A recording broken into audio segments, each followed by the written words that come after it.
遊び方を改造していくマリオワールド RTA、始まるよ。皆さん、こんにちは。ゆかりです。あかりです。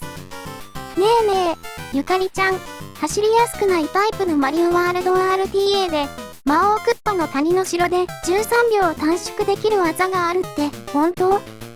あかりちゃんよく知ってるね。本当だよ。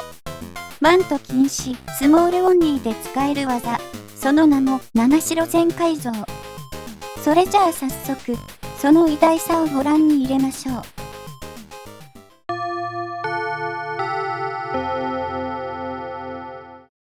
右側が、旧式のチャート、左側が、七城全改造。それじゃあ私は、旧式のチャートをやるから、ゆかりちゃんは、七城全改造をやってね。よーい、ドン。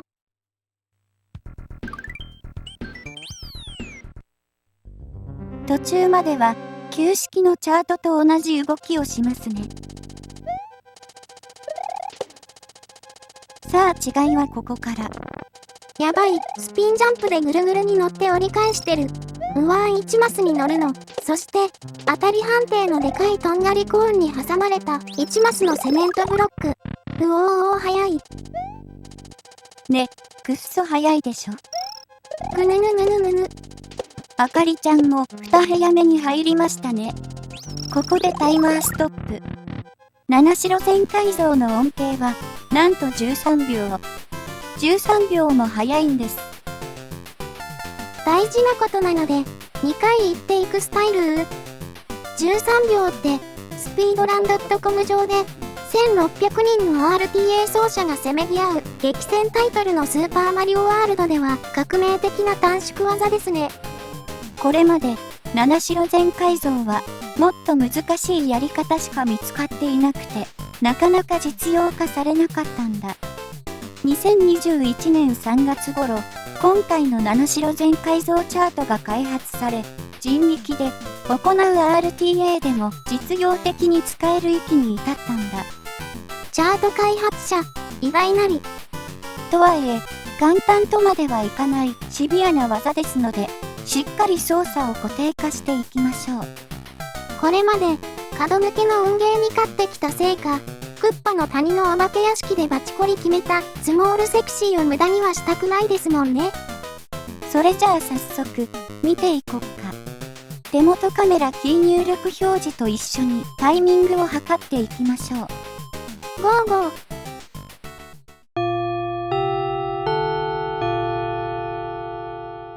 ここからは、キー入力のタイミングを背景やオブジェクトの目印で測っていきます。黄色は B ジャンプ、赤はスピンジャンプ、ピンクは十字キーの操作タイミングです。まずは七城開幕。ぐるぐるが一番高いところに来た時に A ボタンでスピンジャンプ。ぐるぐるの上に乗って上の足場に乗ります。チト。このチトっていう効果音可愛くてスコスコ。そしたら上の足場を走り、ここでジャンプ。下のぐるぐるに当たらない位置、この辺まで来たら、すべてのボタンを離してスクロールをかけます。ゴリゴリゴリ。続いて、ジャンプの踏み切りです。右端から2番目のブロックと3番目のブロックの間でスピンジャンプ。赤い線が A ボタンを押すタイミングです。ここでは A ボタンを押しっぱなしにする大ジャンプでいきます。ここらあたりから操作が忙しくなってきますね。この大ジャンプでちょうどいいところにぐるぐるが来てスピンで踏むことができます。次のぐるぐるを踏む瞬間に右入力から左入力へ切り替え左へ折り返します。この時 A ボタンは引き続き押したまんまにしておきます。ここからが操作を固定化する上で大切なポイント。ピピー。背景の梁に注目。マリオの帽子が背景の梁の上端に来たタイミングで左キーから右キーへ切り替えます。その後、背景の窓の下にある線にマリオの右端が触れたら A ボタンを離します。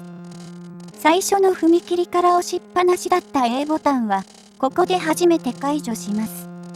こうすることで、1マスのプンプンブロックにうまい具合に乗ることができます。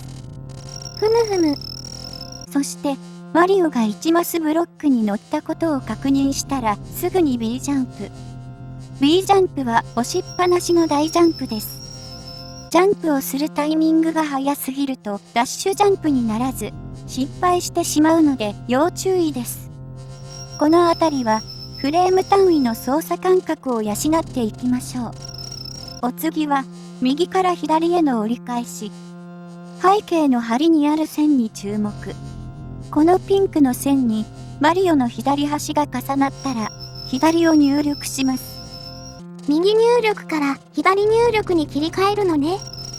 そうすると、マリオの右端が、ドラゴンコインの中心線、ないしは、背景の窓の左端くらいまで来ます。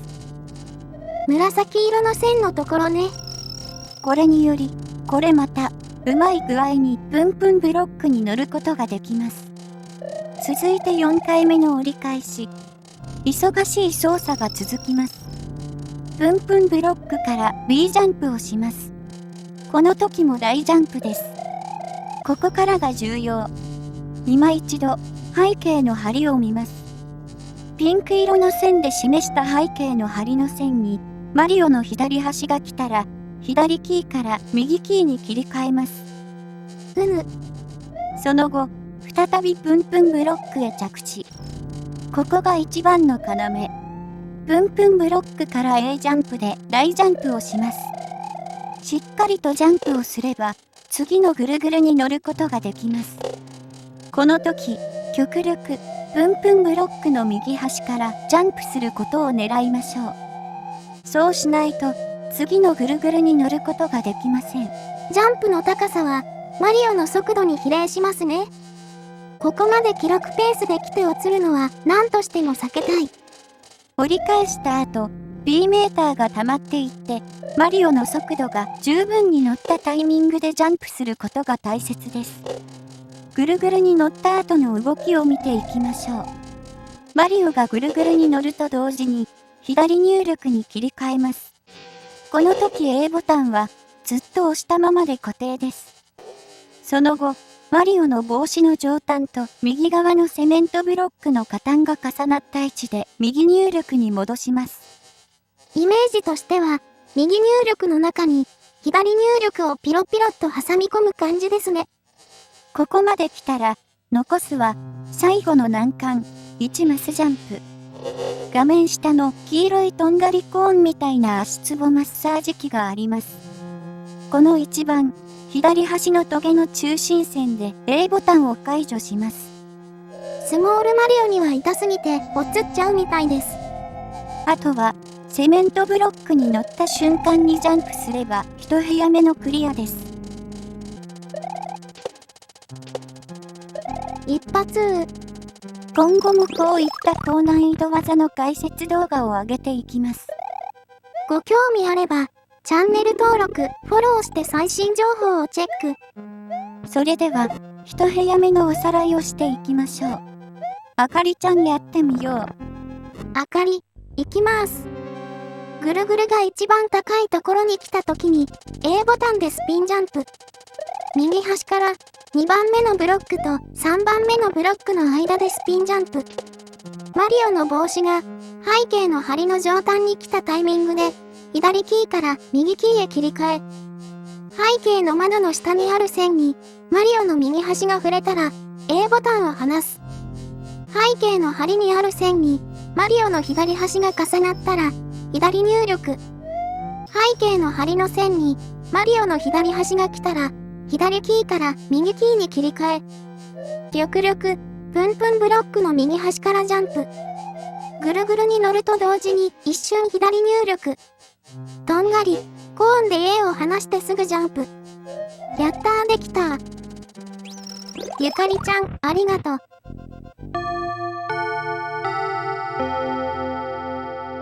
次は、七白2部屋目、ピンコーラセクシースライドを見ていきましょう。レッツゴー。開幕即右キーと X キーでダッシュしていきます。そして、1本目の鉛筆の左端のラインにマリオの右端が重なったら、下入力をしてしゃがみます。そうすると、2本目の杭の右側でうまく止まることができます。ふんふん。ここからが重要。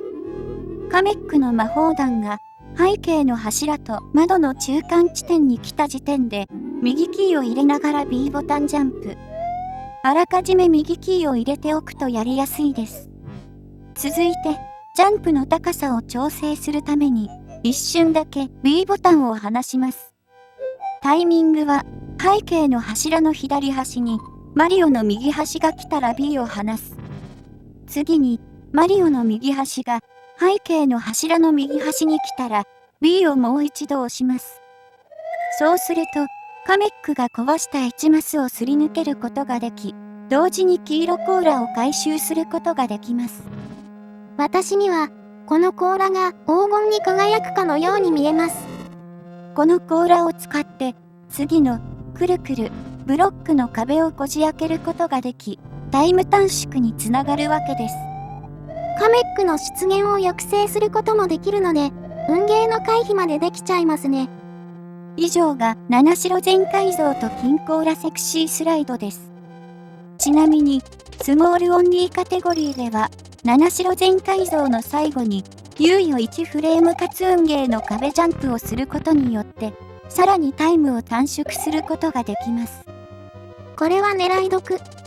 ミスることによるリスクがないですね。これであなたもノーケーパー。スーパーマリオワールドは走りやすい。ご視聴ありがとうございました。またね。バイバイ。